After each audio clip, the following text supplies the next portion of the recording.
তাহলে এই যে কেউ বাড়িতে মহাভারত রাখেন, কেউ রামায়ণ রাখেন, কেউ গীতা রাখেন, কেউ ভাগবত রাখেন, কেউ বেদ রাখেন, কিন্তু মহাপ্রভু বলছেন যে কৃষ্ণ আরাধনা যদি তুমি করো তাহলে তোমার শ্রেষ্ঠ গ্রন্থ কোনটি জানো? সেই গ্রন্থটির নামও বলে দিয়েছেন, এত তিনি দয়াময়। তিনি বলেছেন আরাধ্য ভগবান ব্রজেশু স্তনয় স্তদ্দাম বৃন্দাবনম রম্যা কাচিদ উপাসনা ব্রজবধূ বর্গেন ইয়া কল্পিতা শ্রীমদ ভাগবতং প্রমাণমূল। বলছে ভগবানের চরণ সেবা করতে গেলে তুমি ভাগবতকে তোমার শ্রেষ্ঠ গ্রন্থ বলে মনে করে নাও।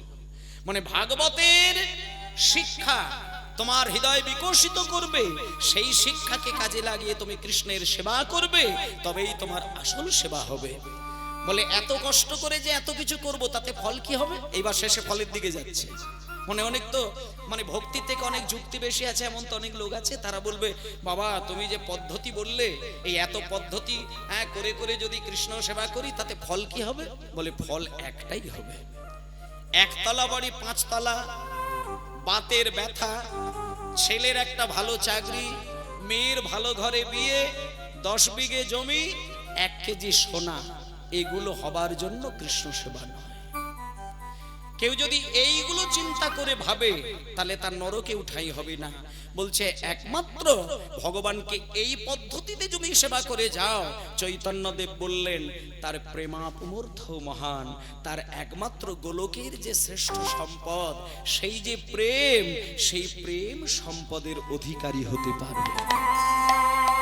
আমরা প্রেমহীন মানুষ, যার হৃদয়ে গোলকের প্রেমের একটু কণা মাত্র স্পর্শ হয়েছে, সেই ব্যক্তি কিন্তু 3 ঘন্টা কীর্তন শুনতে পারবে না। কারণ যেখানে একবার হা কৃষ্ণ বলা হয়, যে একটুখানি কিঞ্চিত কৃষ্ণের অধিকারী হয়, প্রেমের অধিকারী হয়, সে 1 কলসি নয়ন থেকে অশ্রু বিগলিত করে। যে কৃষ্ণের প্রেমের সংস্পর্শে এসেছেন তিনি ঘন্টার পর ঘন্টা কৃষ্ণ কথা বলতে পারেন না। আমার নিজের চোখে দেখা, আমি একজন মহারাজের চরণ সান্নিধ্য পেয়েছিলাম, তিনি আজকে পরলোক গমন করেছেন। হ্যাঁ, আমার বাড়ির নিকট তার বাড়ি, গিরিধারী জানা মহাশয়, তিনি সারা জীবন বৃন্দাবনে কাটাতেন এবং মাঝে মধ্যে দেশের বাড়িতে আসতেন। আমারই পাশের গ্রামে বাড়ি। আমি ওনার সান্নিধ্য মাঝে মাঝে পেয়েছিলাম। উনি যখন কোনো শ্লোকের ব্যাখ্যা বলতেন, সেখানে রাধা তত্ত্ব আর কৃষ্ণ তত্ত্ব যখনই বলতে যেতেন, কিছুক্ষণের জন্য চোখ বন্ধ হয়ে কাঁদতে কাঁদতে নীরব হয়ে যেতেন, বেশ কিছুক্ষণ আর কথা বলতে পারতেন না, পরে আসার জন্য অনুরোধ করতেন। মানে এত আবেগে এত ব্যাকুল হয়ে কাঁদতো, আর কথা বলতে পারতেন না। পরবর্তীকালে আমরা আর কোনো কথাই বলতাম না। তাহলে এই যে প্রেম, এই প্রেমের যেদিন অধিকারী হবেন, সেদিন আপনি গোলকের কৃষ্ণকে আপনার ঘরে, স্বপ্নের ঘরে হলেও আপনি দেখতে পাবেন। ভগবানকে দেখা যায়, ভগবানকে চেনা যায়, ভগবানকে ধরা যায়, ভগবানের কথা এখনো শোনা যায়, এখনো ভগবানের বাঁশি শোনা যায়। শুধু পাত্রটি ঠিক করার দরকার। এই পাত্র যদি পবিত্র রাখেন, ভগবান তো আসার জন্য তৈরি, তুমি তাকে ধরার জন্য প্রস্তুত হতে পারছো না। যদি ধরতে পারো, অনায়াসে তাকে হৃদয় পাত্রে ধরতে পারবে। কারণ তেনার আলাদা করে রূপ নেই। তিনি ভক্তের কাছে রূপের মাধুর্য ধরিয়ে দেয়, কিন্তু অভক্তের কাছে তিনি নিরাকার হয়ে যায়। অরূপ স্বরূপ সগুণ নির্গুণ, দয়াল ভয়াল হরি, আমি কি বা বুঝি, আমি কি বা জানি, আমি কেন ভেবে মরি। অরূপ স্বরূপ সগুণ নির্গুণ, দয়াল ভয়াল হরি, আমি কি বা জানি, আমি কি বা বুঝি, আমি কেন ভেবে মরি। আমি কি বা বুঝি আগে, আমি কি বা বুঝি, আমি কি বা জানি পরে, আমি কি বা বুঝি, আমি কি বা জানি, আমি কেন ভেবে মরি।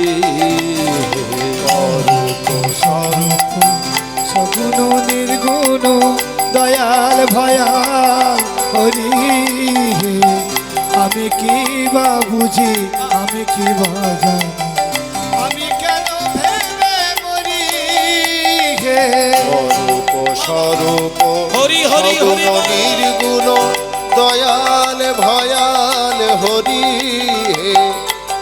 কি বা বুঝি, আমি কি বা জানি, আমি কেন ভেবে মরি হে।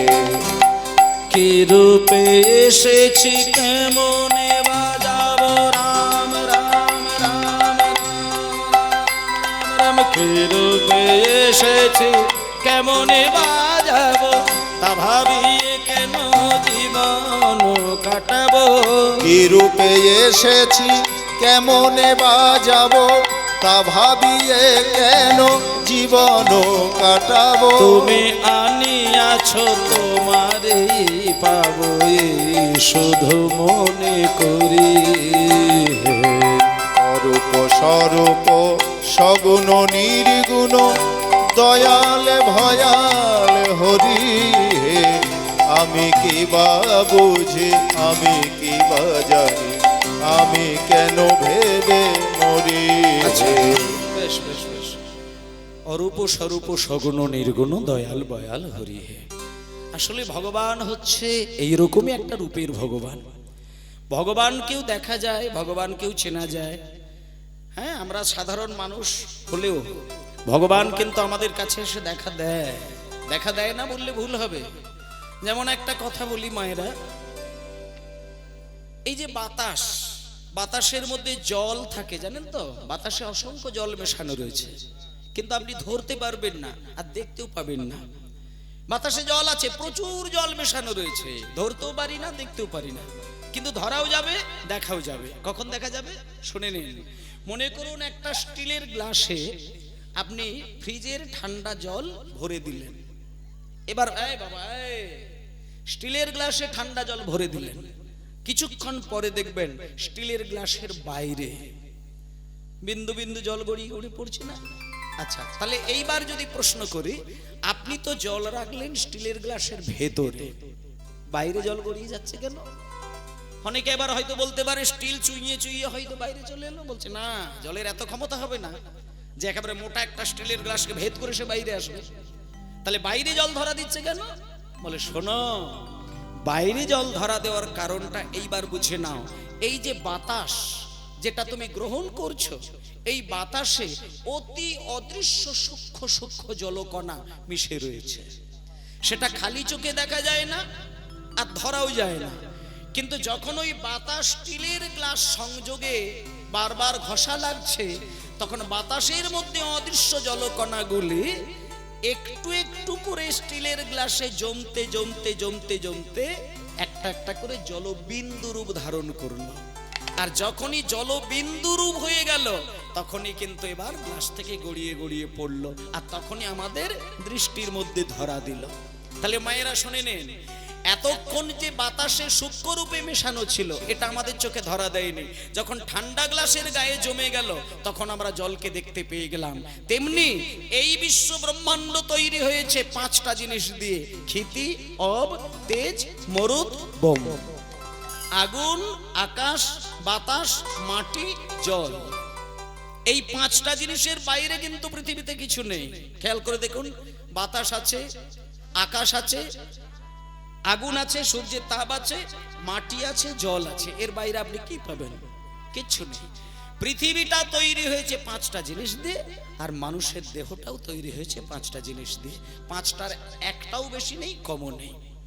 এবার যখন এই পাঁচটা জিনিস দিয়ে পৃথিবী তৈরি, এই পাঁচটা জিনিসের মধ্যেই কিন্তু ভগবানের অস্তিত্ব মেশানো রয়েছে, অতি সূক্ষ্ম জলকণার মতন।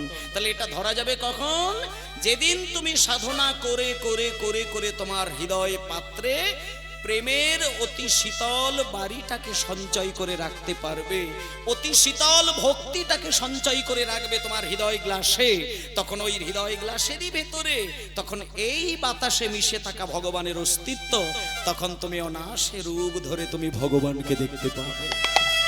যেমন ঠান্ডা গ্লাসে জল জমে গিয়ে ধরা দিয়ে দেয়, তেমন হৃদয় গ্লাসে ভগবান নিজে ধরা দিয়ে তোমাকে তার রূপটা ধরিয়ে দেয়।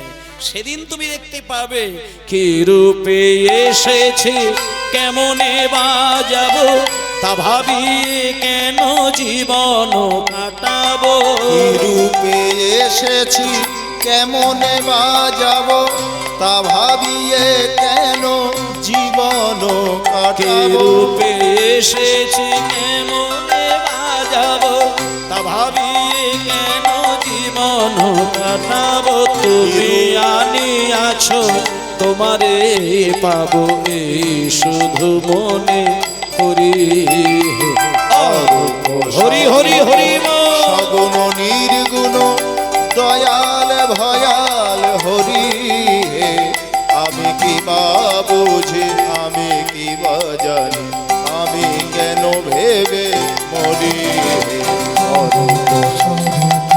সগুণ নির্গুণ দয়াল ভয়াল হরি আমি কি বা বুঝি আমি কি বা জানি আমি কেন ভেবে মরি হে রাখে জটিল নের বারতা বিচারে বিচারে বাড়ে অসারতা আমি জানি তুমি আমার দেবতা তাই আমি হৃদে ধরি তাই বলে ডাকি প্রাণ যাহা চাই ডাকিতে ডাকিতে জীবন জুড়ায় তাই বলে ডাকি প্রাণ যাহা চায় ডাকিতে ডাকিতে জীবন জুড়া যখন যে রূপে মন ভরে যায় তাই দেখি প্রাণ ভরে অরূপ স্বরূপ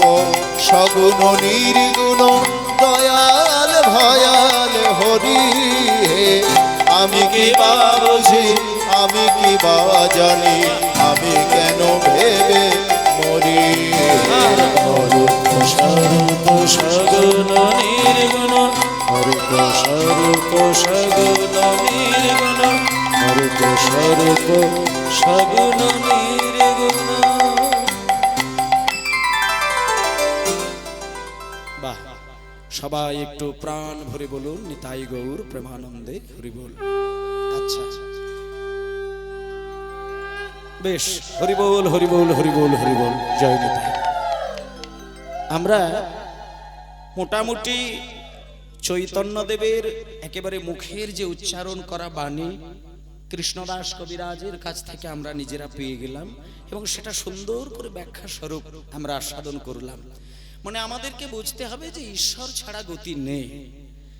হ্যাঁ, টাকা পয়সা সোনাদানা গয়নাগাটি ওগুলো আমাদেরকে জীবনের মধ্যে একটা আনন্দ দেবার সম্পদ, কিন্তু ওগুলো পরমানন্দ দিতে পারবে না। আর জীবন কিন্তু আনন্দের সাথে চলে না, জীবন পরমানন্দকে খোঁজার চেষ্টা করেন। আর তিনি পরমানন্দ পেয়েছেন যিনি সবকিছুকে কাছে পেয়েও আসক্তিতে জর্জরিত না করে গৌর সেবাটাকে বন্ধ করেন।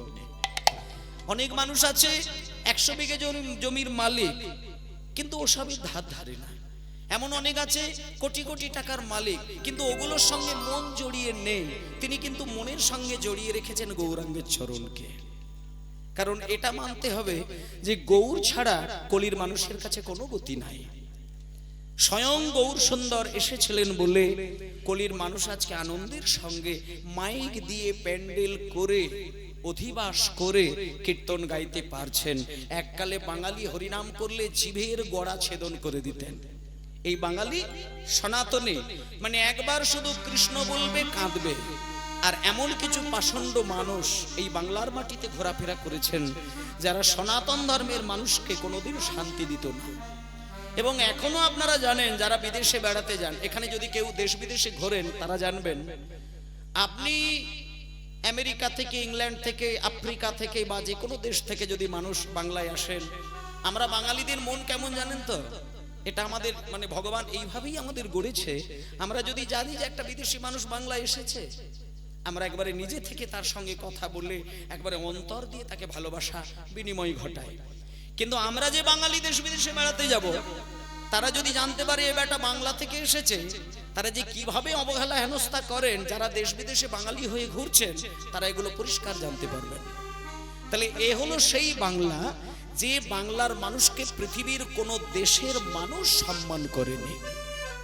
আজকে বাঙালি সারা পৃথিবীর মানুষের কাছে বঞ্চিত। আর তার থেকে বেশি বড় বঞ্চিত আমাদের মধ্যে থাকা সনাতন ধর্মের কিছু উচ্চ বর্ণের মানুষ। এখন তো ব্রাহ্মণ কায়স্থ এরা সব একাকার হয়ে গেছেন। এককালে ব্রাহ্মণদের মধ্যে একটা রীতি ছিল যে পৈতে যার গলায় থাকবে আর কায়স্থ যিনি হবেন তিনি যে রাস্তা দিয়ে যাবে নিচু জাতের মানুষ যেন সেই রাস্তা দিয়ে না চলে। আর যদি ভুলবশত যেতে গিয়ে তার ছায়াটা ব্রাহ্মণের গায়ে লেগে যায়, সঙ্গে সঙ্গে সে পিছনে গিয়ে গঙ্গা স্নান করে নেয়। গঙ্গা জল যদি নাও পায়, যে কোনো জল নিয়ে গঙ্গা গঙ্গা বলে নিজেকে পবিত্র করে নেয়। এইভাবে যদি একটা নিচু জাতির মানুষের সামনে কোনো মানুষ স্নান করে, বলুন এটা একাধারে যন্ত্রণাদায়ক নয় কি? আপনার অঙ্গ ছুলে পরে যদি কেউ স্নান করে, এটা আপনাকে কত বড় হেনস্থা করা হচ্ছে সেটা কল্পনা করা যাবে না। কিন্তু সবকিছুকে দূর করে দিলেন একজন, তিনি আমার চৈতন্যদেব।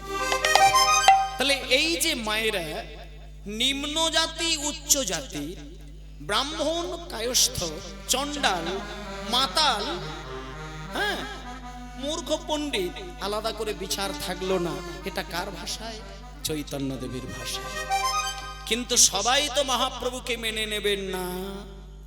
মহাপ্রভু যে সকলকে উদ্ধারের জন্য তার একটাই পথ। কিছু কিছু মানুষকে বলতেন মহাপ্রভু, রে শোন রে বাবা, পুজো পাঠ করবি কিন্তু হরি বলে কাঁদার চেষ্টা কর। নিচু জাত উঁচু জাত, মূর্খ পণ্ডিত, ধনী দরিদ্র, ব্রাহ্মণ চণ্ডাল সব ছেড়ে দে, সবাই শুধু প্রাণ ভরে এসো ভাই, সবাই মিলে গান গায়, কৃষ্ণ নাম হরি নাম। এখনো একটা কথা বলি মায়েরা, এই যে হরিনাম হচ্ছে আপনাদের গ্রামে, আমি এটা সত্য বলতে পারি যে গ্রামের যতগুলো মানুষ আছে সবাই কিন্তু অন্তর দিয়ে কিন্তু কীর্তনকে শ্রদ্ধা করেনি। এটা 550 বছর আগেও ছিল, এখনো আছে, হয়তো আগামী দিনও থাকবে।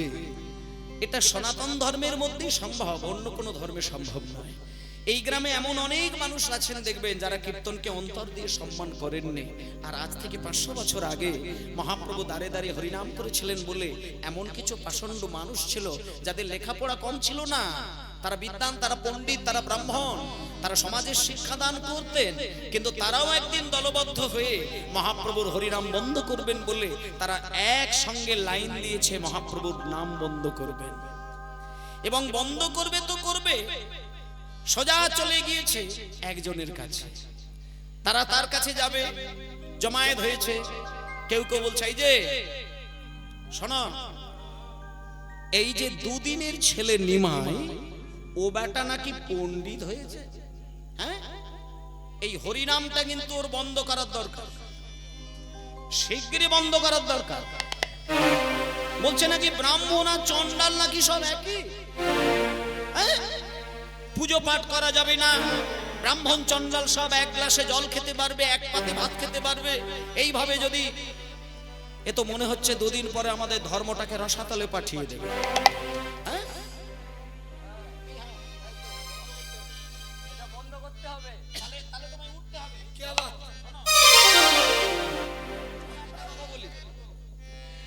এই যে নিমাই, দুদিনের ছেলে নিমাই, ওর হরিনামটা বন্ধ করা চায়। আর হরিনাম বন্ধ করতে গেলে আমার একটা কথা মনে পড়েছে, আমার নাম হচ্ছে তর্কালঙ্কার, আর এ হচ্ছে তর্ক চূড়ামণি, আর তোমার নাম হচ্ছে বাচস্পতি, হ্যাঁ আর এ হচ্ছে তর্ক বাগীশ। এই আমরা চারজন মিলে আপাতত একটা কাজ করা যায়। কার কাছে যাওয়া যাবে? জগাই মাধায়ের কাছে। জগাই মাধায়ের কাছে যাওয়া যাবে? যাই। আনন্দিত মনে তারা করিল গমন, হরি হরি মনে তারা করিল গমন, আনন্দিত মনে তারা করিল গমন, আনন্দিত মনে তারা করিল গমন, আনন্দিত মনে তারা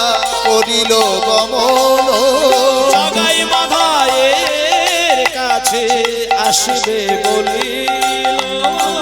জগাই মাধায়ের কাছে আসি দিল দর্শন। দাঁড়াও, শোনো মায়েরা, একটু বসো। জগাই মাধায়ের কথা যে, বসো, জগাই মাধায়ের কথা যে তুমি বললে, তুমি কি শুনেছো জগাই মাধায় এখন আর বাজে মানুষ নয়? যে জগাই মাধাই প্রত্যেক দিন 80 হাঁড়ি করে মদ খেত, আজকে সেই জগাই মাদায় মদের কলসি তারা ভেঙে দিয়ে আর ওই যে গোমাংস রান্না করে তারা খেত, তারা সংকল্প করে নিয়েছে যে তারা আর কোনো মাছ মাংসই খাবে না, তারা মদ পান করবে না, তারা মানুষের অতিষ্ঠ করে বেড়াবে না, তারা সবকিছু ছেড়ে দিয়ে এখন কি হয়েছে জানো? তারা তো ধুতি পরা শুরু করে দিয়েছে। তারা সাদা ধুতি পরে, গলায় তুলসী মালা পরেছে, দাদু সঙ্গে তিলক সেবা করেছে, আর তারা হাতে জপের মালা নিয়েছে গো। হ্যাঁ হ্যাঁ হ্যাঁ, আবার আবার টিকাও দিয়েছে। আর তারা ওই সকাল সন্ধে কি করে জানো? তারা সকাল সন্ধে ভজ রাধা কৃষ্ণ গোপাল কৃষ্ণ কৃষ্ণ কৃষ্ণ বল মুখে মনুরে। রাধা কৃষ্ণ গোপাল কৃষ্ণ কৃষ্ণ কৃষ্ণ বল মুখে মনরে। রাধা কৃষ্ণ গোপাল কৃষ্ণ কৃষ্ণ কৃষ্ণ বলো মুখে। নামে বুক ভরে যায় অভাব মেটায়, নামে বুক ভরে যায় অভাব মিটায়। বুক ভরে যায় অভাব মিটায়। নামে বুক ভরে যায় অভাব মিটায়। স্বভাবে জাগায় মহাসুখে। ভজ রাধা কৃষ্ণ গোপাল কৃষ্ণ কৃষ্ণ কৃষ্ণ বল মুখে মনরে। রাধা কৃষ্ণ গোপাল কৃষ্ণ কৃষ্ণ কৃষ্ণ বলো মুখে। হরে হরে দিন বন্ধু চিরদিনের বন্ধু। হরিদিন বন্ধু চিরদিনের বন্ধু।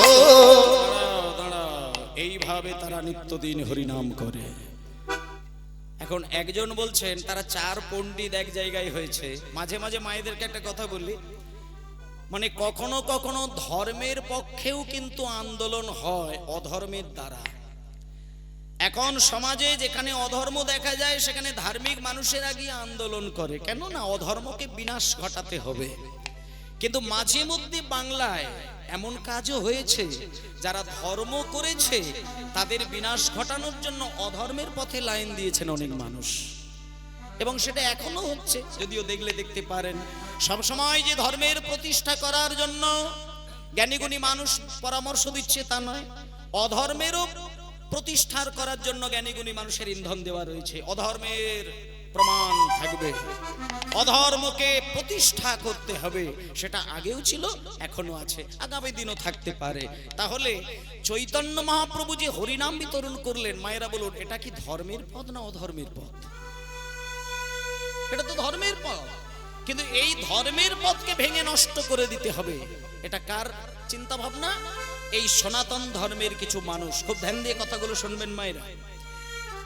সনাতন ধর্মের কিছু মানুষ বলতে যারা আজকে পরামর্শ করছেন তারা কিন্তু কেউ মূর্খ নয়, তাদের এডুকেশনটা কিন্তু কম নয়, তাদের শিক্ষাগত যোগ্যতা খুব কম নয়। তারা ছিল নবদ্বীপের, প্রথম কথা হচ্ছে ব্রাহ্মণ সমাজ, আর দ্বিতীয় কথা হচ্ছে তারাও কিন্তু নবদ্বীপের একজন মহান মহান পণ্ডিত, মানে যাদের নামই ছিল সমাজপতি। সমাজপতি কাকে বলে? বাড়িতে যেমন যেমন স্ত্রী থাকে, স্বামীকে পতি বলে, কারণ স্বামী ওই সংসারের মূল মালিক। সমস্ত দায় দায়িত্ব সে হাতে নেয় এবং সমস্ত অশুভ দিককে দূর করবে, শুভ দিকটা ঘরে সঞ্চয় করবে।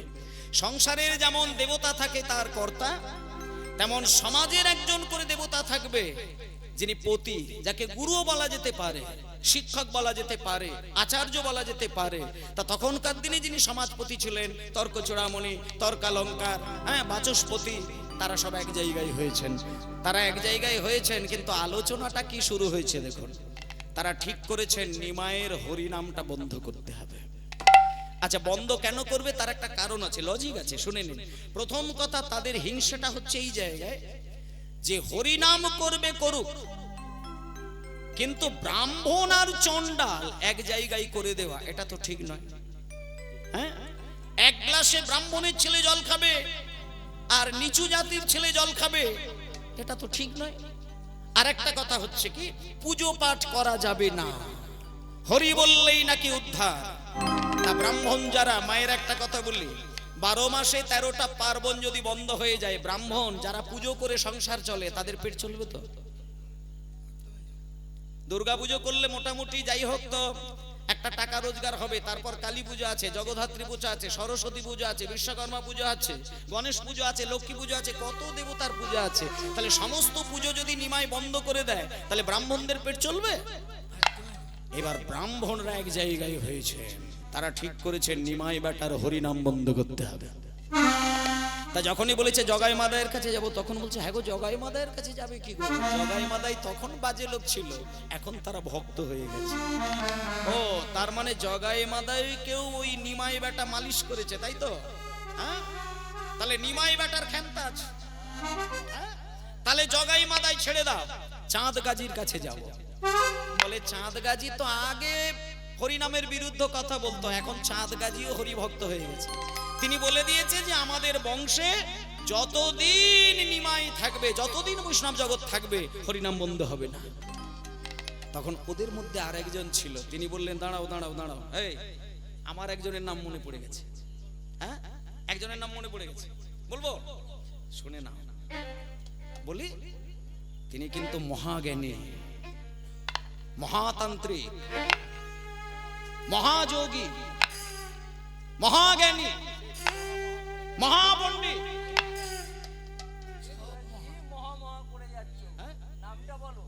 ও নামটা বলা হয়নি? আচ্ছা তাহলে বসো, বলছি। মানে তিনি হচ্ছেন মহাজ্ঞানী, মহাতান্ত্রিক, মহাযোগী, মহাপণ্ডিত। বলবো নামটা? তার নাম হচ্ছে চাপাল চন্দ্র সিদ্ধান্ত বাগীশ। বলে ও যাকে ওই চাপাল গোপাল বলে? আচ্ছা আচ্ছা, তার কাছে গেলে হবে। তাহলে তারই কাছে যাওয়া যাক। আনন্দিত মনে তারা হরি হরি বল, আনন্দিত মনে তারা করিল গমন। ওগো আনন্দিত মনে তারা করিল গমন। আনন্দিত মনে তারা করিল গমন। চাপাল ভবনেতে আসে দিল দর্শন। ওই চাপাল ভবনে আসে দিলা দর্শন। ওগো চাপাল ভবনে আসে দিলা দর্শন। আচ্ছা দাঁড়াও, চাপাল গোপালের বাড়িতে যখন এসেছেন, চাপাল গোপাল কিন্তু কৃষ্ণ, রাধারানী, লক্ষ্মী দেবী, সরস্বতী, দুর্গা এসব নয়। চাপাল গোপাল তিনি তন্ত্র সাধনা করেন, তিনি শুধু মায়ের পুজো করেন। এবার চাপাল গোপালের দ্বারে যখন এসেছে, দেখলো দরজা বন্ধ। চাপাল তখন মায়ের পুজোয় ব্যস্ত হয়ে আছেন। তাই আপনারাও একটুখানি আজকে একটু হাত জোড় করে বসুন। আমরা সবাই আজকে চাপালের ভাবে ভাবিত হয়ে একটা কথা আপনাদের বলে দিই, যারা চাপাল গোপাল সম্পর্কে পালাটা অবশ্যই সকলেরই জানা, তবু আপনাদের একটা কথা আমি কতগুলো পয়েন্ট আপনাদের ধরিয়ে দিই। চাপাল গোপাল কিন্তু যে খারাপ কাজটি ঘটিয়ে বৈষ্ণব জগতে একটা রেখাপাত করেছিলেন, আসলে কিন্তু চাপাল গোপাল ওই ধরনের মানুষ ছিলেন। তিনি মহাজ্ঞানী, মহাতান্ত্রিক, মহাযোগী। তিনি মায়ের সাথে কথা বলতেন রাত্রির বেলা, এবং তিনি এত বড় সাধক ছিলেন, মায়ের সাথে কথা বলতেন, এবং মায়ের কৃপায় তিনি এত ধনী লোক ছিলেন যে আশেপাশের কোনো মানুষ যদি টাকার অভাবে মরে যেত, চিকিৎসার অভাবে, উনি টাকা পর্যন্ত দিয়ে মানুষকে দান করতেন। কারোর মেয়ের হয়তো বিয়ে দিতে পারেননি, চাপাল গোপাল নিজে থেকে দাঁড়িয়ে থেকে টাকা দান করে মেয়ের বিবাহ পর্যন্ত দিতেন। মানে চাপালের কোনো ত্রুটি ছিল না। কিন্তু একটা কথা মায়েদের জানতে হবে, লাগানো কথা বেশি করে কিন্তু লেগে যায়। আপনি ঘরের সামনে কত বাড়ি ঘর দেখবেন সাজানো সংসার, বাইরের যদি একটা নারদের দৃষ্টি পড়ে, কত সংসার ভেঙে তছনছ হয়ে যায়। চাপাল এত পবিত্র মানুষ, কিন্তু সেই চাপালও পর্যন্ত ভুল করে ফেললেন কাদের জন্য? দেখুন, এই ভুলটা যাতে জীবনে বৈষ্ণব জগতে কেউ না করে, তার জন্যই ভগবানের এই লীলা। আজকে চাপাল গোপালের ভাবে ভাবিত হয়ে সবাই একটুখানি আমরা মায়ের স্তব শুনে নেব। একটু হাত জোড় করে বসবেন। ও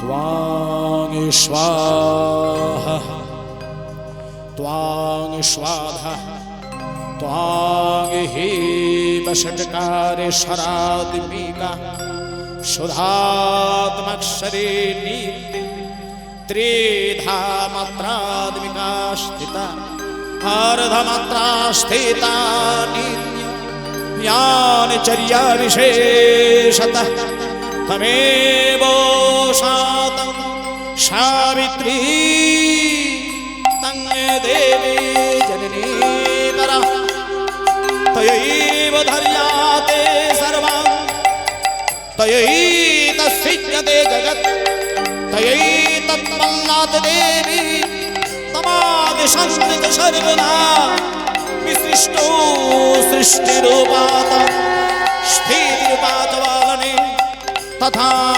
संहृते रूपन्ते जगतहास जगन्मये महावेद महामेधा महास्मृते महामोहा च भवति महादेवी महेश्वरी प्रकृतिस्तंच सर्वस्व गुणत्रय विभाविनी कालरात्रि महोरात्रि मुहूर्तस्वदारुणा लज्जा पुष्टि तथा तुष्टित्यां शांति कांतिरेव च खर्गने शूलेने घोरा गतिनी चक्रिणी तथा शंखेने चापेणे षण्डे परिभायुधा सम्या सम्मतरा शेष समेव नाति सुंदरी परावरण परमा तमेव परमेश्वरी परावरण परमा तमेव परमेश्वरी परावरण परमा तमेव परमेश्वरी।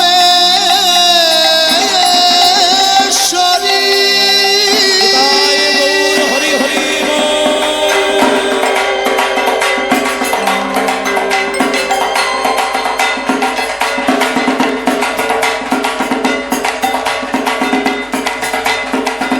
उलुध्वनि उलुध्वनि हरि हरि बोल उलुध्वनि मायरा हरि बोल।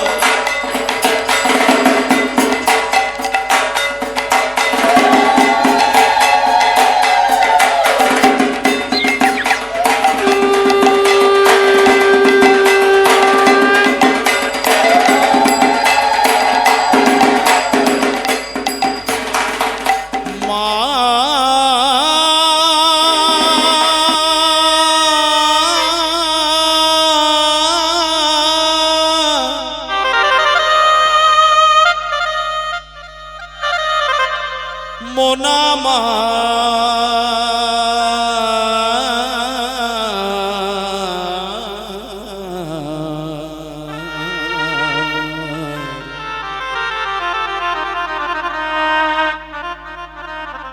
ওরে মোনামার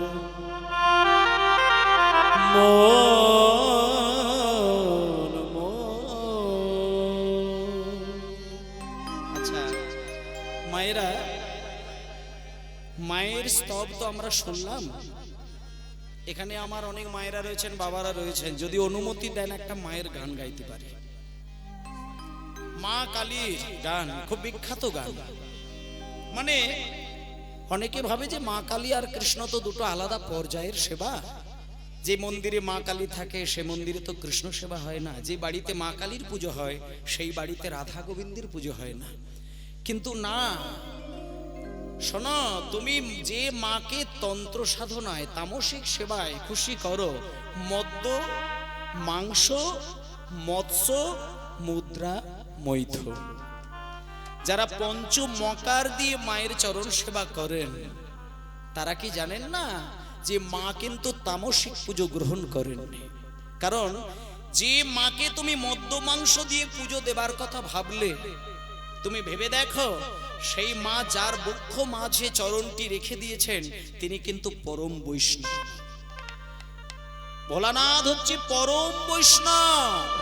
তাহলে যার স্বামী বৈষ্ণব তার স্ত্রী যে বৈষ্ণবী মা হবেন, বলুন এর মধ্যে কি কোনো যুক্তি দরকার আছে কি? সন্দেহ থাকবে কি?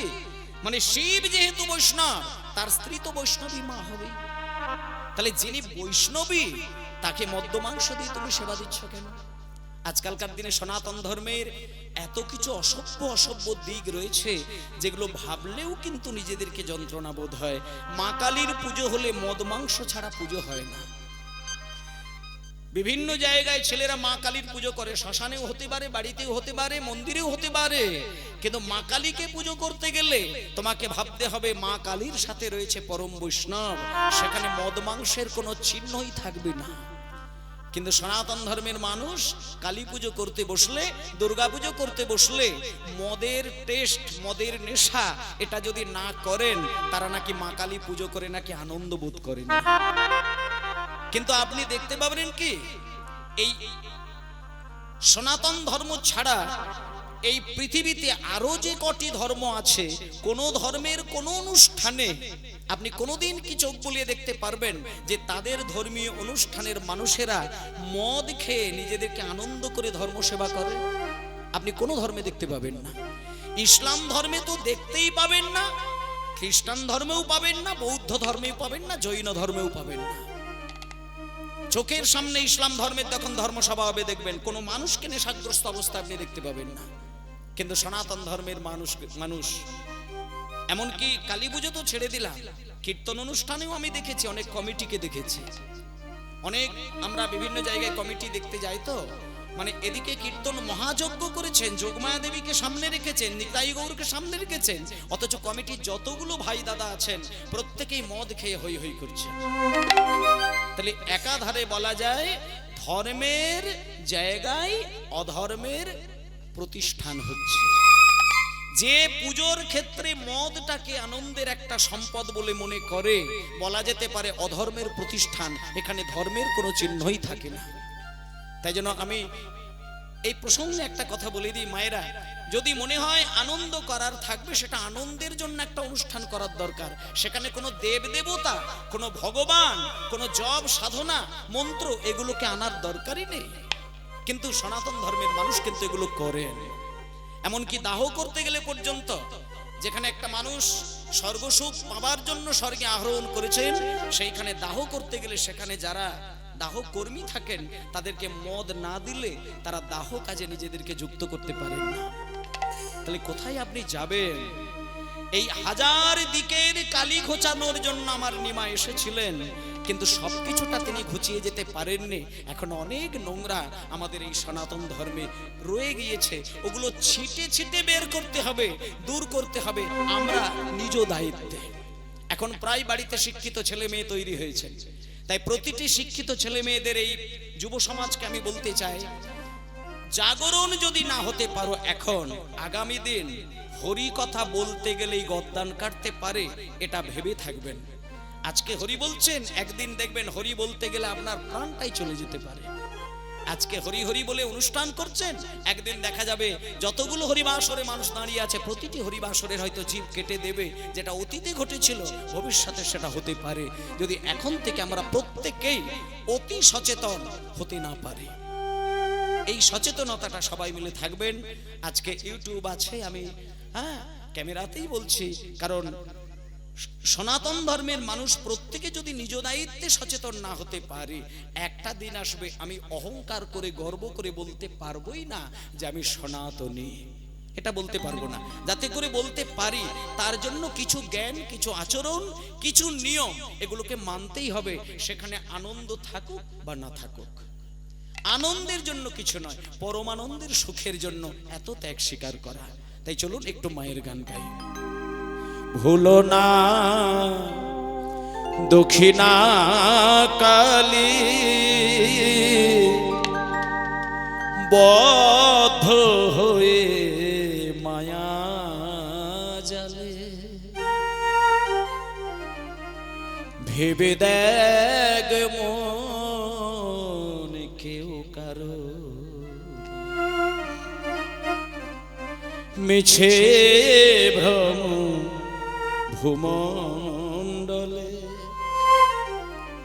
এই গানটা মানে এখন প্রত্যেকটা মানুষই কিন্তু এই গানটা শুনেছেন, কিন্তু গানটার ভেতরে মানুষকে যেটা শিক্ষা দিয়েছেন সেইটা মাথায় রেখে কিন্তু গানটাকে শোনেননি। এই গানটাতে একটা অদ্ভুত পরিবর্তন মানুষকে হতে দেখিয়েছেন। এই গানটার মানেগুলো হালকা করে আপনাদের বুঝিয়ে দেব। মায়ের সেবা করছেন চাপাল, আর সেই চাপালের আসনে বসে আমরা একটুখানি মায়ের গান শুনছি। ভুলো না দক্ষিণা কালী বদ্ধ হয়ে মায়া জালে, ভেবে দেখে মন কেউ কারো মিছে ভ্রম মিছে ভ্রম ভূমণ্ডলে। ভেবে দেখে মন কেউ কারো মিছে ভ্রম ভ্রমণ্ডলে। কেউ কারো মা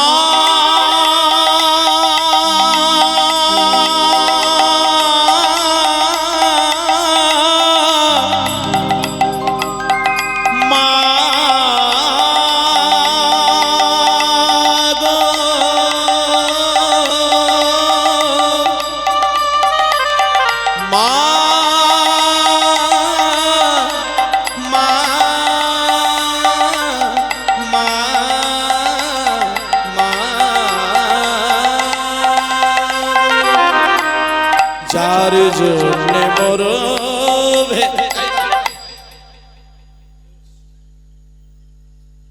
মামা করছিস কেন?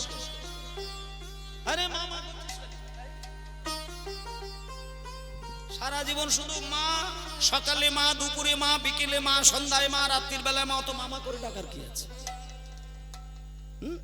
আবার বলতে গেলে আবার খোল বাজাচ্ছিস। কোন ছেলে মাকে ডাকে বল? কে মাকে ডাকে? সারা জীবন শুধু মা মা মা মা মা মা মা মা কে করে? বলে শোনো,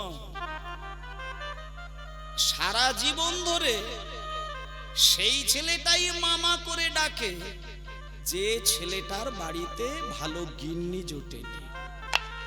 আচ্ছা মায়েরা সত্যি করে বলুন তো, কোন ছেলে যদি একটা সুন্দরী মেয়েকে বিয়ে করে নিয়ে ঘরে আসে, তা সেই বউয়ের নাম করবে না সারা জীবন শুধু মায়ের কাছে গিয়ে মায়ের নাম করবে? বিশেষ করে বর্তমান পরিস্থিতিতে দেখবেন, ছেলেরা যখন বিয়ে করেনি ততক্ষণ পর্যন্ত মা বাবা দাদু ঠাম্মা, মা বাবা দাদু ঠাম্মা কত কিছু করেছেন, কিন্তু যেদিনকে বিয়ে করে নিয়ে আসলো তার কটা দিন পর থেকে আর কিন্তু মামা করে বেশি ধাক্কা নয়।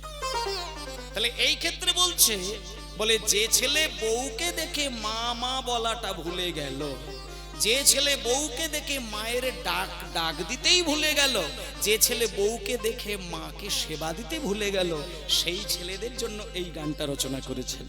বলে ওরে খোকা, তুই মায়ের কোলে 10 মাস ছিলি, তারপরে জন্মগ্রহণ করার পরে মা তার নারী ছেদন করে তোকে জন্ম দিয়ে তোকে সুস্থ করে তার স্তনদুগ্ধ খাইয়ে তোকে বড় করেছে, আর আজকে তুই একটা মেয়েকে বউ করে নিয়ে এসে তুই মাকে ভুলতে বসলি।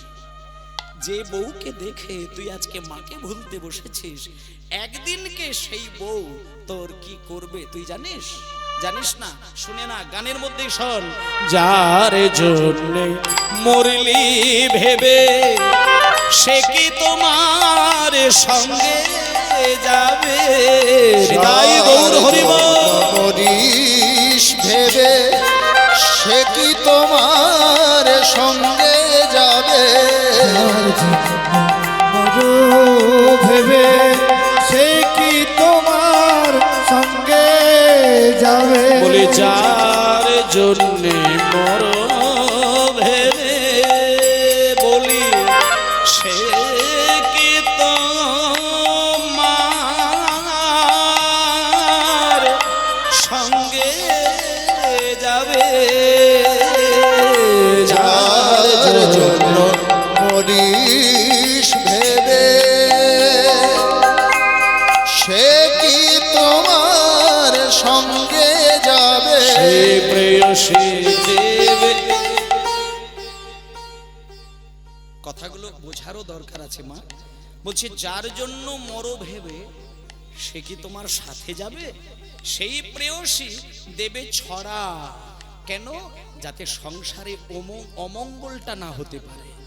ছেলে মরে গেলে মা কিন্তু শুধু কেঁদেই বেড়ায়, কিন্তু বউ, স্বামী মরে গেলে বউ কাঁদে, কিন্তু পরে আর একটা কাজ করে।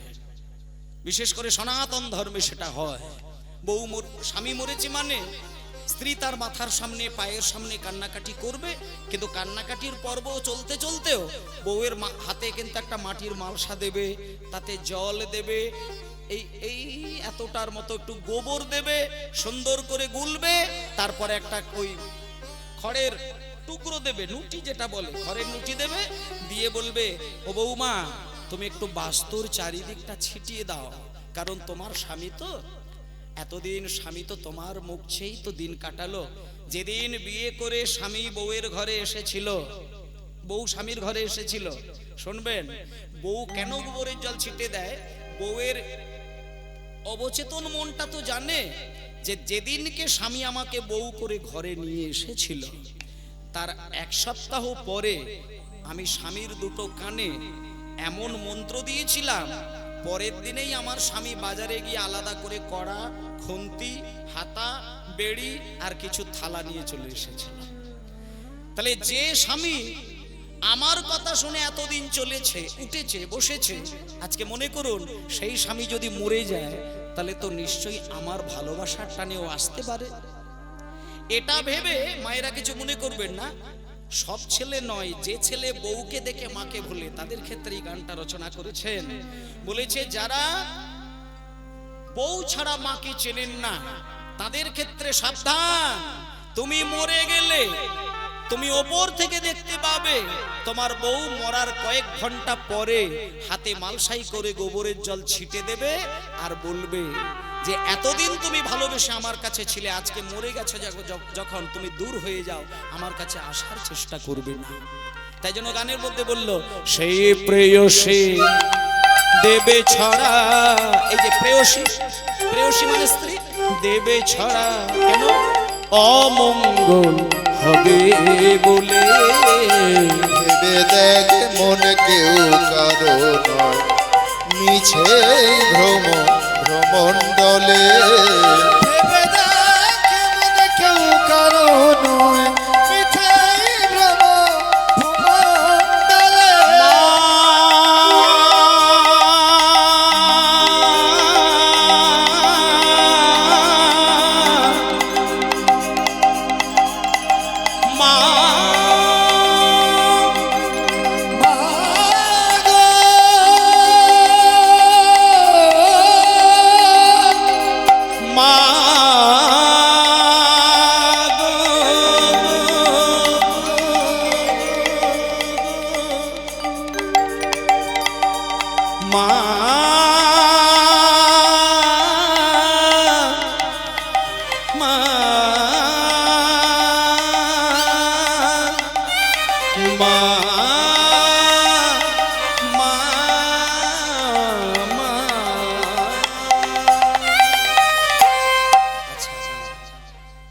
এখানে যারা মায়েরা আছেন তারা যেন আমাকে আবার ভেতরে ভেতরে অভিশাপ দেবেননি যেন আবার বলে এতক্ষণ ঠিকই ছিল, কিন্তু আবার বউয়ের পালাটা তুমি কেন জুড়লে?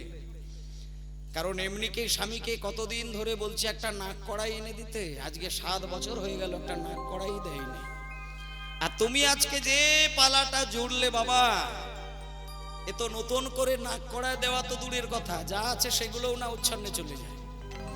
দেখুন আমি কিন্তু বউয়ের পালা এখানে জড়িনি। একটা কথা আপনাদের বলে দিই, আমি কেন, কেউ এটা বলেইনি যে তুমি বউকে না ভালোবেসে মাকে ভালোবাসো, এটা কেউই বলেনি।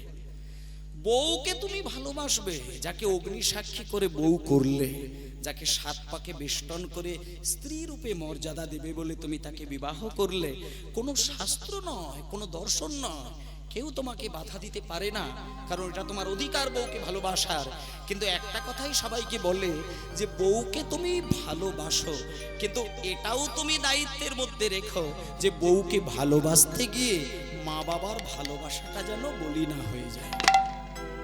কারণ তুমি সন্তান, তুমি পুরুষ মানুষ, তোমার ক্ষমতা এটা থাকা উচিত, বউ বউয়ের আসনে থাকবে আর মা মায়ের আসনে থাকবে। কোনোদিন মায়ের আসনটাতে যেন বউ বসে না যায়। এটা যদি কোনোদিন হয়ে যায় তাহলে তোমার সর্বনাশ হয়ে যাবে।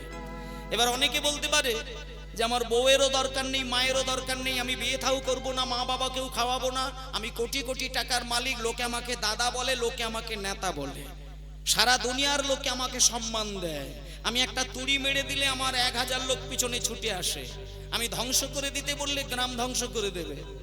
বলে ভাই, এ তো তোমার দুদিনের ছোঁড়া, দুদিনের নেতা। শুনবে তাহলে? শুনে নাও।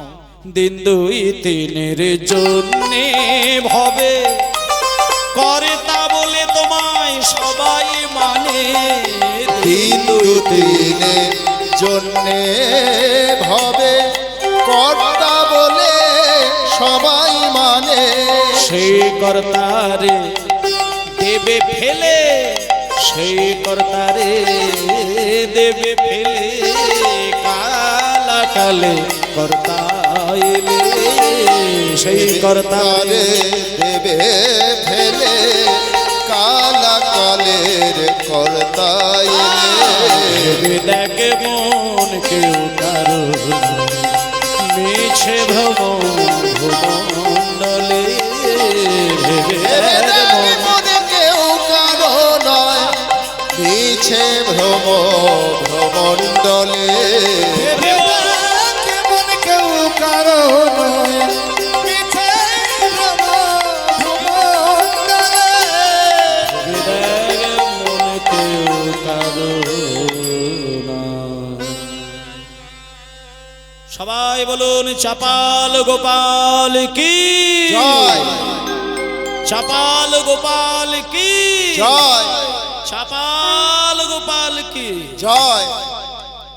এই এতক্ষণ ধরে চাপাল বাবা ঠাকুর মন্দিরে পুজো করছিলেন। আস্তে এবার যখন দরজার বাইরে চাপাল গোপালের জয়ধ্বনি দিচ্ছেন, কয়েকজনের কণ্ঠ পাচ্ছেন ভেতরে, তখন চাপাল গোপাল বলছেন, এমন সময় কে আমার দরজায় আমার জয়ধ্বনি দেয়? দারোয়ান ছিল, দারোয়ানকে বললেন, দেখো তো দরজার সামনে কে জয়ধ্বনি দিচ্ছে। তখন বাইরে গিয়ে দেখছেন বেশ কয়েকজন ব্রাহ্মণ ঠাকুর, এই যে আপনারা কোত্থেকে এসেছেন? তখন বলছেন, দারোয়ান সাহেব, আমরা এই এলাকারই কতজন ব্রাহ্মণ, আমরা এসেছি চাপাল গোপালের সাথে কিছু কথা আছে। চাপাল গোপাল বাবা ঠাকুর কি বাড়িতে আছেন? তখন বলছেন, হ্যাঁ উনি বাড়িতে আছেন, এই সবে উনি পুজো থেকে উঠলেন। আচ্ছা আপনারা একটুখানি দাঁড়ান, আমি শুধু গিয়ে অনুমতিটা নিয়ে আসছি।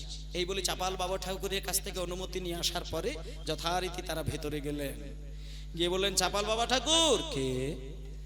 এই আমরা এই বলা যেতে পারে কয়েকজন ব্রাহ্মণ ঠাকুর, আমি একজন পণ্ডিত, আমরা সবাই একজন পণ্ডিত। আচ্ছা পণ্ডিত মহাশয়গণ বসুন, কেন এসেছেন? এমন সময় আমার দরজার সামনে কই এর আগে তো কোনোদিন দেখি না। তখন ব্রাহ্মণ ঠাকুরগণ বলছেন, চাপাল গোপাল, তুমি আমাদের থেকে অনেক বয়সে ছোট, তাই তোমাকে তুমি বলেই কথা বলি, তোমার নাম ধরেই কথা বলি, কারণ আমাদের তো বয়সটা কম হয়নি। দেখুন যে ব্রাহ্মণগণ গেছিলেন তারা কিন্তু অনেকটা বয়স বেশি ছিল চাপাল গোপালের থেকে, তারা একজন মহাজ্ঞানী পণ্ডিত, তো চাপাল গোপালের বয়সটার থেকে তারা বেশি বয়সে ছিল। তারা গিয়ে বলছেন, চাপাল শোনো, তুমি কি নিমাইকে চেনো? নিমাই? হ্যাঁ নিমাই, যাকে নিমাই পণ্ডিত নামে জানে। হ্যাঁ নিমাইকে তো জানি, ও তো জগন্নাথের ছেলে নিমাই। বলছে হ্যাঁ জগন্নাথ মিশ্রের ছেলে নিমাই, কিন্তু ওর ওই কিছু দুষ্টু কাজের কথা কি তুমি শুনেছ? দুষ্টু কাজ? হ্যাঁ শোনো চাপাল বাবা ঠাকুর, নিমাই রাত্রির বেলা হরিনাম করে, দিনের বেলায় হরিনাম করে, লোকের দ্বারে দ্বারে গিয়ে হরিনাম করে, পুজো পাঠ বন্ধ করে দেয়, উঁচু জাত নিচু জাত সবাইকে এক করে দেয়, সবাইকে শুধু বলছে নাকি হরি বললেই উদ্ধার, হরি বললেই উদ্ধার, হরি বললেই উদ্ধার।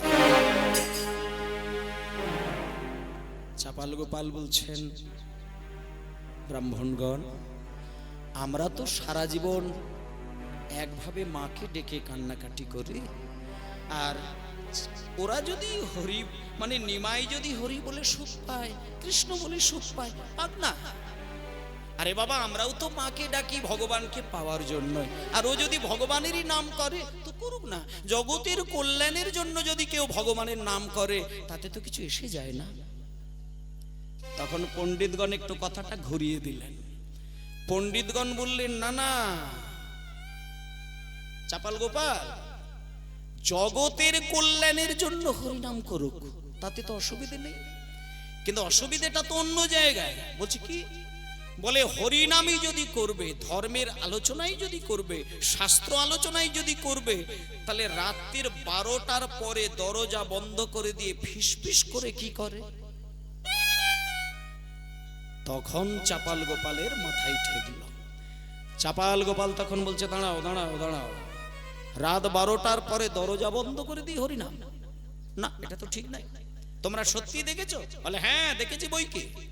রাত 12টার পরে দরজা বন্ধ করে দেয় এবং রাত 12টায় দরজা বন্ধ করে দিয়ে সবাইকে নিয়ে হরিনাম করে, মাঝে মধ্যে আবার চুপ হয়ে যায়।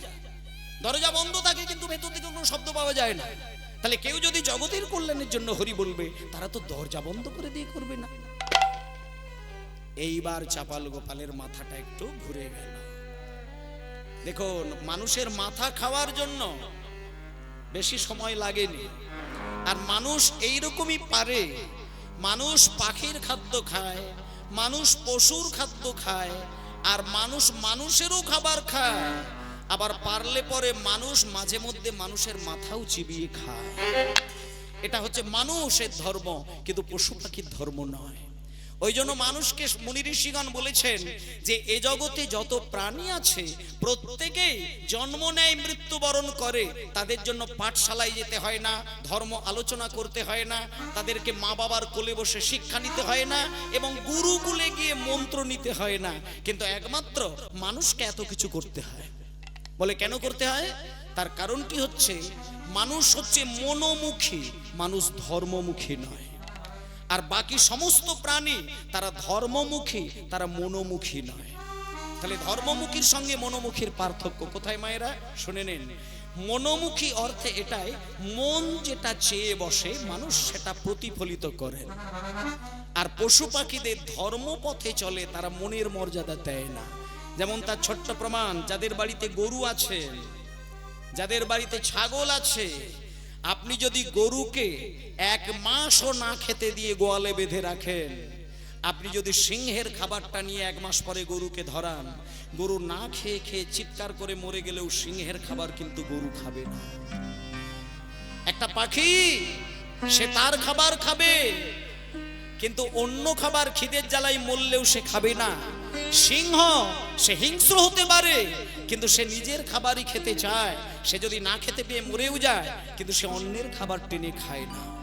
কিন্তু মানুষ, সে তার চাল ধান খাবে, তার গম আটা খাবে, সে এই পৃথিবীতে থাকা ফল সবজি খাবে, পারলে পশুদের খাবার খাবে, আবার মানুষের কম পড়ে গেলে মাঝে মধ্যে মানুষ হয়ে মানুষের মাথাও পর্যন্ত চিবিয়ে খাবে। তাই জন্য মানুষকে ধর্ম পালন করতে হয়। তাই জন্য মায়েরা আজকে দেখুন, চাপালকে নানান দিক দিয়ে যুক্তি তর্ক দিয়ে বোঝালেন, কিন্তু চাপালকে যখন বোঝানো যাচ্ছে না, তখন অন্য দিক দিয়ে চাপালের মাথাটা খারাপ করে দিল। যখন বলেছে রাত 12টার পরে দরজা জানালা বন্ধ করে দিয়ে ধর্ম আলোচনা করে, অথচ বাইরে থেকে কিছু শব্দ পাওয়া যায় না, তখন চাপাল গোপালের মাথাটা একটু বাঁক ধরে গেল। চাপাল গোপাল বলছে, দাঁড়াও দাঁড়াও দাঁড়াও, এই যে আচ্ছা, রাত 12টার পরে ওই নিমাই হরিনাম করে, দরজা বন্ধ থাকে, ভেতর থেকে খিল দেওয়া থাকে, বাইরে থেকে ধাক্কা দিলে খোলে না।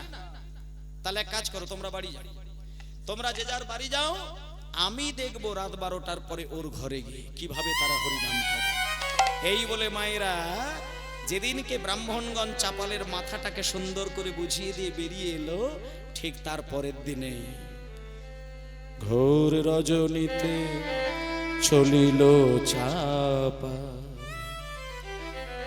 শিবাসঙ্গনের দ্বারে, এক হাতে তার আছে সুরা ভাণ্ড, জবার মালায় অন্য করে, জবার মালা অন্য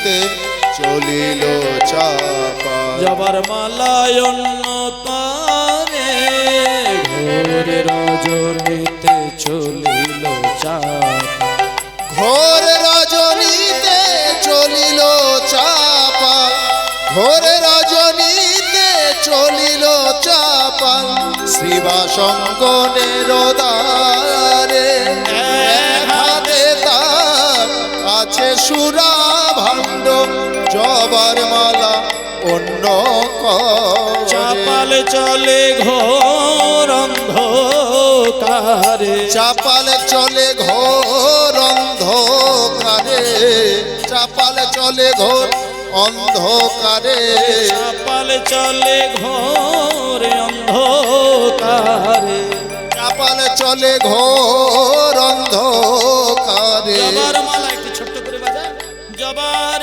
মালা লয়ে করে চাপাল চলে ঘোর অন্ধকারে ওই জবার মালা লয়ে করে চাপাল চলে ঘোর অন্ধকারে জবার মালা লয়ে করে জয় কালী বলে হরিব করে জয় কালী বলে জবার মালা লইয়া করে জয় কালী বলে চাপাল চলে ঘোর অন্ধকারে রজনীতে চলিল ঘোর রজনীতে চলিল চাপাল ঘোর রজনীতে চলিল চাপাল আচ্ছা দাঁড়াও মায়েরা আজকে যখন ঘোর অন্ধকার অমাবস্যার রাত মানে রাস্তায় রাত্রির 12টা মানে একবারে কাল অন্ধকার তার পথ দিয়ে চলেছেন চাপাল যেতে যেতে পথে তো কেউ নেই বটে কিন্তু শ্রীবাসের দরজার কাছে যখন এসে দাঁড়ালো রাত্রির 12টার পরে দরজায় কান পেতে দেখছে ভেতরে যেন কার কণ্ঠস্বর পাওয়া যাচ্ছে দরজার সামনে কান দিয়ে দেখে ভেতর থেকে মহাপ্রভু ভক্তদেরকে সঙ্গে নিয়ে হরিনামে মাতোয়ারা হয়ে আছেন সবাই মহাপ্রভুকে ঘিরে তখন শুনতে পাচ্ছে সবাই মিলে হরিনাম গাইছেন প্রেমানন্দে মেতে হরি বলো হরি নামের বন্যা যে এলো প্রেমানন্দে মেতে হরি বলো হরি নামের বন্যা যে এলো নন্দে মেতে হরি বলো হরি নামের বন্যা যে এলো আর যাই বলি হারি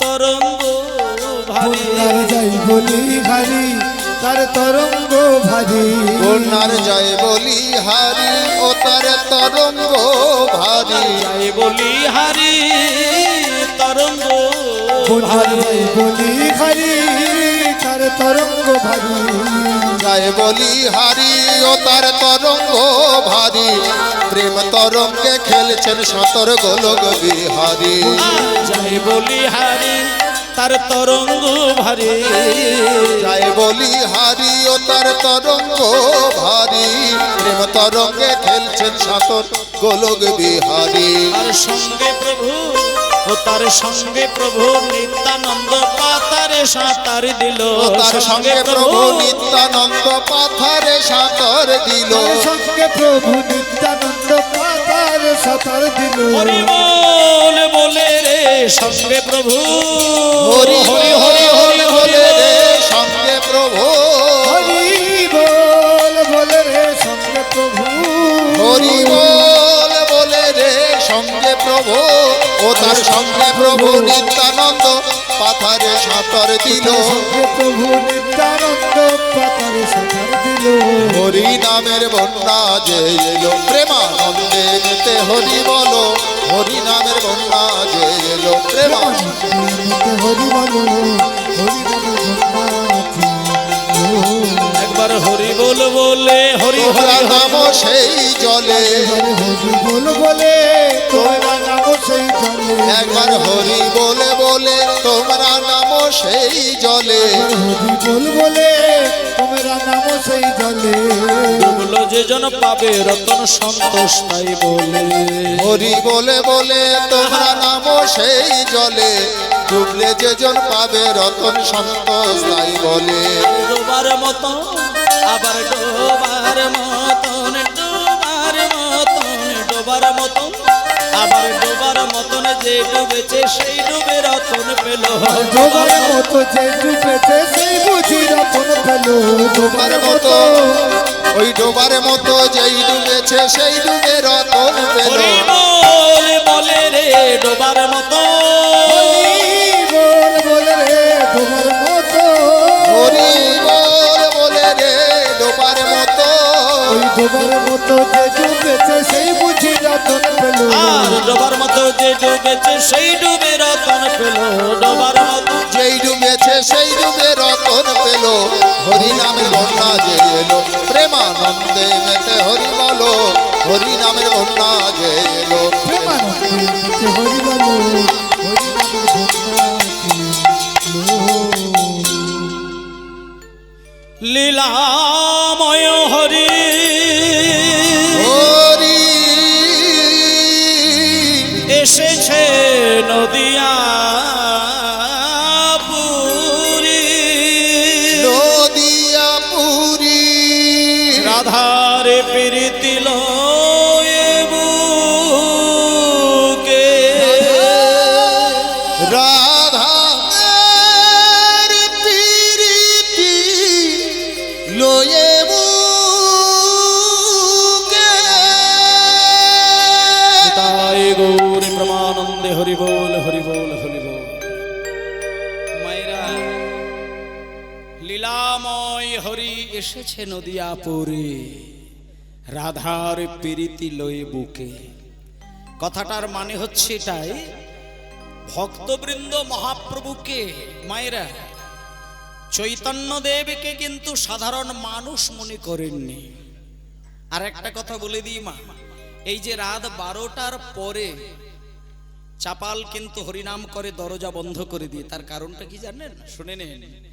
এই যে আজকে আপনারা হরিনাম করছেন, রাত্রির 8টার সময় আর 9টার সময় আমাদের কীর্তন শুরু হয়েছে, কিন্তু শুরু করতে যদি রাত 12টা একটা বেজে যেত, তখন কিন্তু সাধারণ স্তরের যারা ভক্ত তারা কিন্তু সেখানে আর থাকবে না।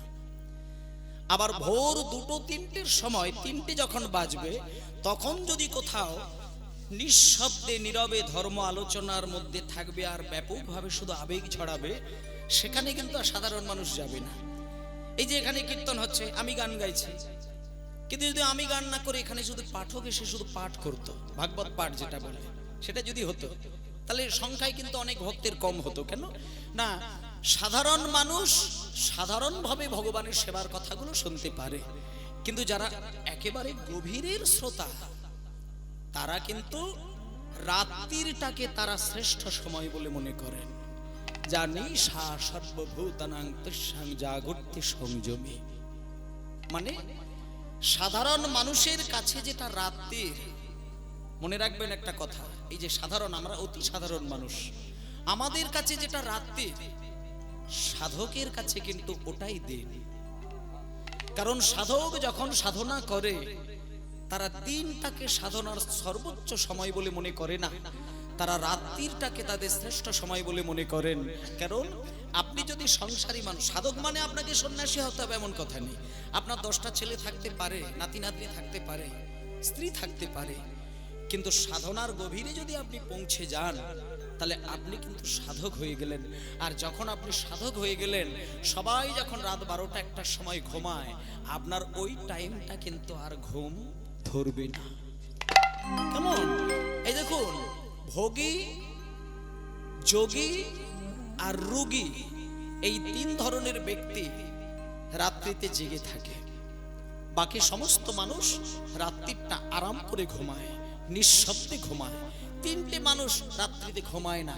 এক হচ্ছে যোগী, যারা সাধক, যারা যোগ সাধনায় নিজেকে ডুবিয়ে রাখেন, তারা রাত্রিতে ঘুমায় না। আর যারা ভোগী, যারা অতিরিক্ত ভোগ বাসনার মধ্যে নিজেকে সবসময় সাঁতার দেয়, তাদের কিন্তু রাত্রিতে ঘুম হয় না। খেয়াল করে দেখবেন, সেটা অনেক কিছু ভোগ হতে পারে। বিরাট একজন ব্যবসায়ী হতে পারে, কোটি কোটি টাকার ব্যবসা করছে, হাজার ভোগের চিন্তা করে বেড়ায়, তারা রাত্রিতে কিন্তু ঘুমাতে পারে না। এটাই সত্য। আর যারা রোগী, যাদের শরীরে 81 ধরনের রোগ বেসে গেছে, বাসা বেঁধেছে, তারা কিন্তু ঘুমাতে পারে না। হাজার রকমের রোগ শরীরে যার একবার ঢুকেছে, সে রাত্রিতে ঘুমাতে পারবে না, কারণ রোগের উপদ্রবটা রাত্রিতেই একটু বেশি বেশি করে উপরের দিকে ওঠে। তাই যারা রোগী হয়ে দাঁড়িয়েছেন তারা দিনের বেলা ভালো থাকে, রাত্রির হলেই যেন তাদের যন্ত্রণা বাড়ে। তাই তারা ওষুধ খেয়ে ঘুমানোর চেষ্টা করে, ইনজেকশন দিয়ে ঘুমানোর চেষ্টা করে, তাতেও তার ঘুম আসে না। তাই বলছে যারা পূর্ণ যোগী তারা রাত্রিতে ঘুমায় না, যারা পরিপূর্ণ ভোগী তারা রাত্রিতে ঘুমায় না, আর যারা পরিপূর্ণ রোগী তারা রাত্রিতে ঘুমায় না। তাহলে আমরা যোগীদের চিন্তা করলে দেখা যায় যারা গভীর যোগ সাধনায় নিজেদেরকে ডুবিয়ে রাখেন, তারা দিনের বেলাটা সাধারণ মানুষের সঙ্গে ঘোরাফেরা করেন, কিন্তু রাত্রির 12টা বেজে গেলে তারা কিন্তু নীরব হয়ে গিয়ে ভগবানের সাধনায় নিজেকে ডোবায়। যেমন একজনের কথা বলি, রাত 12টা হলে তিনি একবার রাম বলবেন, চোখ থেকে কয়েক শত বিন্দু চোখের জল গড়ায়। তিনি হলেন মুরারি গুপ্ত। তিনি রামচন্দ্রের ভক্ত ছিলেন। তিনি রামের নাম এমন ভাবে করতেন সাধারণ মানুষ তা টেরই পেত না। মুরারি গুপ্ত যখন দরজা বন্ধ করে দিয়ে রাম নাম করে, একবার রাম বলবে, দু চোখ থেকে কয়েক হাজার ফোঁটা জল গড়িয়ে যাবে, কিন্তু বাইরের কোনো মানুষ ধরতে পারত না, কাকপক্ষী পর্যন্ত টের পেত না। একদিনকে মুরারি গুপ্ত যাচ্ছেন, ডান দিকে 5 জন, বাম দিকে 5 জন, 10 জন ভক্তকে নিয়ে, আর সবাইকে বলছেন, ওরে তোরা যে ভগবান ভগবান করিস না, আমি কিন্তু ভগবানটা গোবানো সব মানি না। কেন জানিস? আমার কাছে সারা বিশ্ব ব্রহ্মাণ্ডটাই হচ্ছে ব্রহ্ম। আমি মানুষকে ব্রহ্ম মনে করি, আকাশকে ব্রহ্ম মনে করি, আর এই যে ইট পাটকেল রয়েছে এগুলোকেও ব্রহ্ম মনে করি। আমার কাছে সবই ব্রহ্ম, আলাদা করে ভগবান বলে কিচ্ছু হয় না।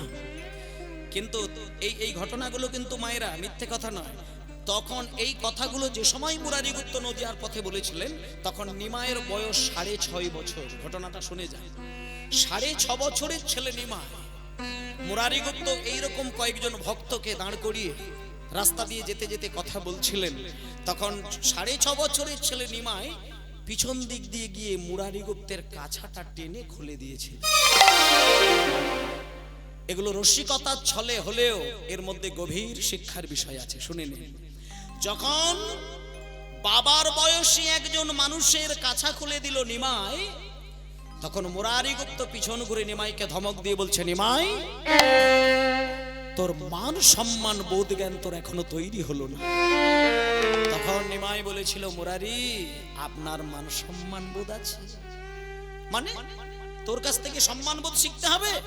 তখন ওই ছোট্ট ছেলে দূর থেকে বলেছিলেন, মুরারি আপনার যদি মান সম্মান বোধ থাকতো, আপনি এই মুহূর্তে 10 জন ভক্তের কাছে শোনাচ্ছেন ভগবান বলে কিছু নেই, কিন্তু আপনি যখন রাত্রির 12টার সময় দরজা বন্ধ করে দিয়ে ঘরে একা থাকেন, তখন রাম নাম বলতে গিয়ে এত কাঁদেন কেন? চমকে উঠলেন মুরারি। মুরারি চমকে উঠল যে আমি যে রাম নাম করে বুক ভাষায়, এটা তো স্বয়ং রামচন্দ্র ছাড়া কেউ জানে না। তাহলে এই দুদিনের ছেলে নিমাই জানলো কি করে? এটা একদিনের ঘটনা মায়েরা। আর একদিন মুরারি গুপ্ত দুপুর বেলায় ভাত খেতে বসেছিল, ওই ছোট্ট ছেলেটা গিয়ে ভাতের উপরে প্রস্রাব করে দিয়েছিল। সেদিন মুরারি গুপ্ত ভাতের থালা থেকে উঠে নিমাইকে মারার জন্য উদ্যত হয়েছিল। তখন নিমাইকে ধরে নিয়ে যখন মারধর করতে যাবে, তখন নিমাই বলেছিল, মুরারি আপনি তো সবাইকে বলেন জগতে নাকি সবই ব্রহ্মেরই অংশ। আপনি তো সবাইকে বলেন মানুষ ব্রহ্ম, এই আকাশ ব্রহ্ম, এই বাতাস ব্রহ্ম, গাছপালা ব্রহ্ম, পশু পাখি ব্রহ্ম, ইট পাটকেল ব্রহ্ম, আর মানুষের দেহটাও ব্রহ্ম। তাহলে মানুষের দেহ যদি ব্রহ্ম হয়ে থাকে, ব্রহ্মের ভেতর থেকে যাবতীয় জিনিস বেরিয়ে আসা সেটাও তো ব্রহ্মময়, সেটাও তো ব্রহ্মেরই একটি অংশ। তাহলে মানুষ যদি ব্রহ্ম হয়, তার দেহ থেকে বেরিয়ে আসা প্রস্রাব সেটাও ব্রহ্ম হবে। আর প্রস্রাব যদি ব্রহ্ম হয়ে যায়, এই ব্রহ্ম মাখানো ভাত তুমি কেন খেতে পারবে না?